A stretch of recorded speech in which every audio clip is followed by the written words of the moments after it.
Meantime, let's talk about Jimmy Kimmel and his late-night show. It did return to ABC last night, roughly a week now after the network suspended the comedian for making comments linking the alleged killer of conservative activist Charlie Kirk to President Trump's MAGA movement. It was never my intention to make light of the murder of a young man. I don't think there's anything funny about it. I posted a message on Instagram on the day he was killed, sending love to his family and asking for compassion, and I meant it, and I still do.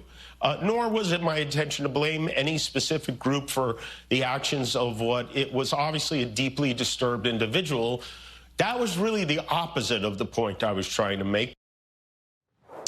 Now, ABC stations controlled by Nexstar and Sinclair did not air Kimmel's show last night. It's unclear when or if that show will return to the roughly 70 stations the two companies own. Last night, Kimmel accused the Trump administration of trying to force ABC affiliates to take his show off the air, which he called dangerous and un-American. And about an hour before Kimmel's show aired, President Trump posted on Truth Social saying ABC had told the White House Kimmel had been canceled. Trump accused Kimmel of being an arm of the Democratic National Committee, which he said would amount to an illegal campaign contribution. The president said, "I think we're going to test ABC out on this. Let's see how we do. Last time I went after them, they gave me $16 million. This one sounds even more lucrative." Talking about Stephanopoulos. And then if you were to watch the show last night, the other piece of that segment was a very, to be honest with you, I thought funny segment where Robert De Niro was acting as Brendan Carr. And there's this phone call where Kimmel calls Brendan Carr. And, of course, De Niro is the mafia boss. And they go back and forth. And I thought he actually, stuck the landing in terms of both apologizing for what he had said and trying to clear things up at the same time that he effectively said, and did say, by the way, during the monologue, that Trump wanted him to lose his job, and he wanted the 200 people who worked on the show to lose their job, and how he thought that was genuinely un-American. Well, so wanting something and forcing it, I mean, neither one of us thought last week that it was going to last for more than a couple of days, so it was never much of an actual threat. Free speech. He's back on. We will never hear any free speech from that other guy that had his head blown off. But, I think Charlie stood for free speech. I'm not sure Kimmel does. And Brendan Carr, that's the gift. That's the gift. No, you don't at all. That's the gift that keeps on giving, that Brendan Carr got involved with this. And I've said that all along. Right. Just let it play out, and we'll see what happens. But two things can be true at one time, and that is Kimmel has been an arm of the DNC for the past 10 years. And that's fine. It is on public airwaves, which you could take issue with. Don't scrunch your face up. I scrunch my face up because then would you say that a mafia boss could do better than a week suspension? Don't you think if a mafia boss was telling someone not to do something, this lasted, and we knew it would last less than a week. So where was the real, where the real threat to free speech was? What Google had to put up with. And we'll have Jim Jordan on. We'll talk about actual censorship rather than what you're, worrying about here. Why did you think he was going to come back on? If definitely it was a threat to free speech. You got Trump. I think ABC you got Trump and J.D. Vance over in the UK, right, really talking about an assault on free speech. Why did you think they're going to come back here and fully go full bore like the Biden administration with a Ministry of Information?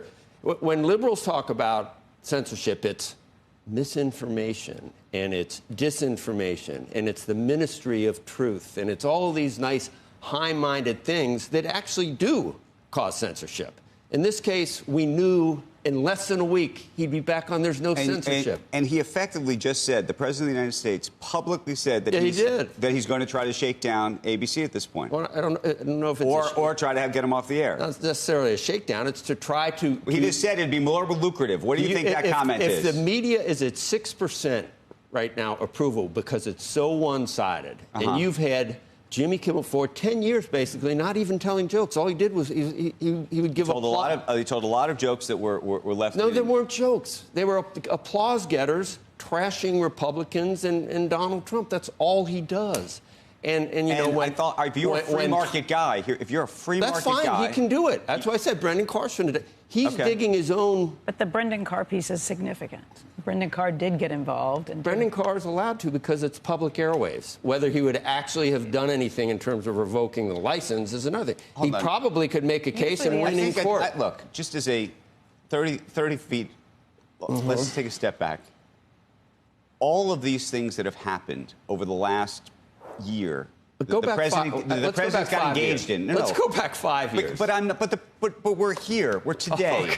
Okay. And whether whether you look at the law firm situation, whether you look at the university situation, whether you look at the 60-minute settlement. Liberals only care about this when it affects them, Andrew. They didn't care when it was the laptop or the Wuhan. But therefore, if you believe it's hypocrisy, then you should be standing on the side of saying. I do. I don't think, Brendan. I don't think that you're going to shut down. But I think you can. I wanted to see him just die on the vine. I've said that all along. Well, they have a bigger problem with Nexstar and Sinclair. Nexstar and 70 Sinclair, of their affiliates. And if you don't believe that, he's going to say that that's political too, and maybe some of it is. They want to merge, but they've been complaining for years about their heartland viewers having to put up with this as well. Sinclair has. All of them. Nexstar is not okay, in whether the same Nexstar camp. has or not. Normal people have been complaining. You've been complaining. Yes. Right, because you can watch it on a daily basis, and it's not funny. And there's, look, everyone's allowed to have their perspective, but that's the point. Right. They should be able to watch you or not. They should be able to watch Jimmy or not. Isn't he? He's back on, but I don't think the story's over. The story's not over, and the reason that he was taken off is a confluence of these things. Do I believe that there were genuine business interests in terms of taking him off? Yes, because they wanted to take the heat down. There's no question. But part of that heat was coming because he lied about who shot Charlie Kirk.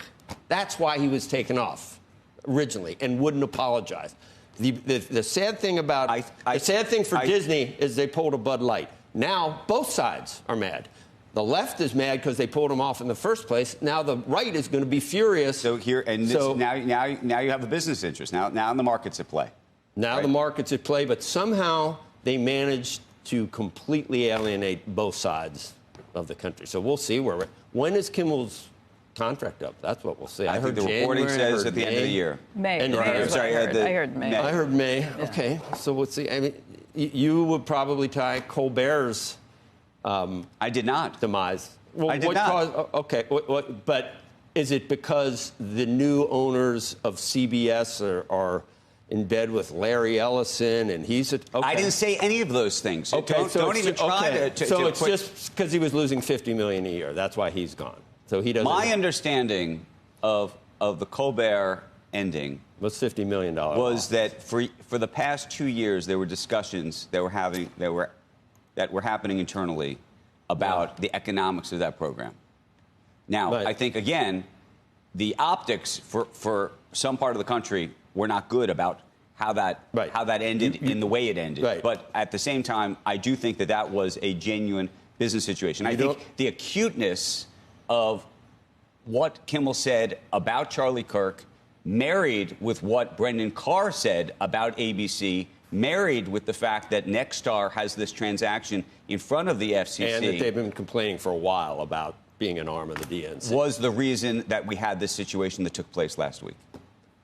And as I've said 100 times, you can hold 2 things, 3 things, and maybe in this case 4 things in your head at the same time. But you do know how furious people. I know how furious you are, and I know how a lot of people around the country that suddenly the paragon for free speech is Jimmy Kimmel, not Charlie Kirk.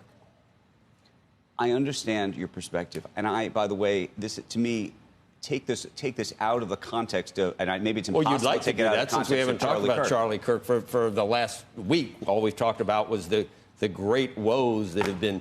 I mean, did Meryl and Bobby and Tom, did they write a letter about Charlie Kirk and sign it? Did any of that happen, or? I don't know what you're referring to. I'm talking about the letter that. You know, when these people talk at the Academy Awards, people just roll their eyes and don't listen. So I wouldn't even want them making my case. But they did, and we're going to have Matt Bellany on. Apparently Eisner, who's been bullying Iger for years, bullied him again to bring Kimmel back on. But I mean, there's all kinds of, I don't know. I don't think that Michael Eisner bullied anybody. I think that Michael Eisner had a perspective that he made public. We'll talk to Bellany. There's no love lost between Bob Iger and Michael Eisner, right? I think that's more complicated. By the way, the truth is, who put Bob Iger in that position? Well, I know. Michael Eisner. I know. He got his pound of flesh before it happened. It's not a good, he's back on. The world is good. Everybody can watch Jimmy again, and they'll never be sent. The great thing is that the left is now found religion for free speech. So what happened in the prior administration, that will never happen again. Thank God. We won't have to hear about, that Paul Pelosi, we got to shut down Twitter because of things said about Paul Pelosi. Okay, so now you're going to be an advocate for free speech. I've always been. Okay, then let's. And this was never. Last week we knew he was coming back. So where was the free speech threat? Where was your outrage about what happened to Paul Pelosi? Where was your outrage about all of those things? That's why this. It wasn't that I didn't have outrage. It wasn't that I didn't have outrage. It's that I didn't want to shut down Twitter. I wanted. But that's why this is such a. We're all part of the same hypocrisy, Senator. That's it. Just never think it applied to my family. No, but that's why it shouldn't be that way. That's the point. It doesn't have to be this way. You're saying that I only do it when it suits me. I'm saying you only do it when it suits you. We're never going to get anywhere from that. All right, well, two negatives make a positive.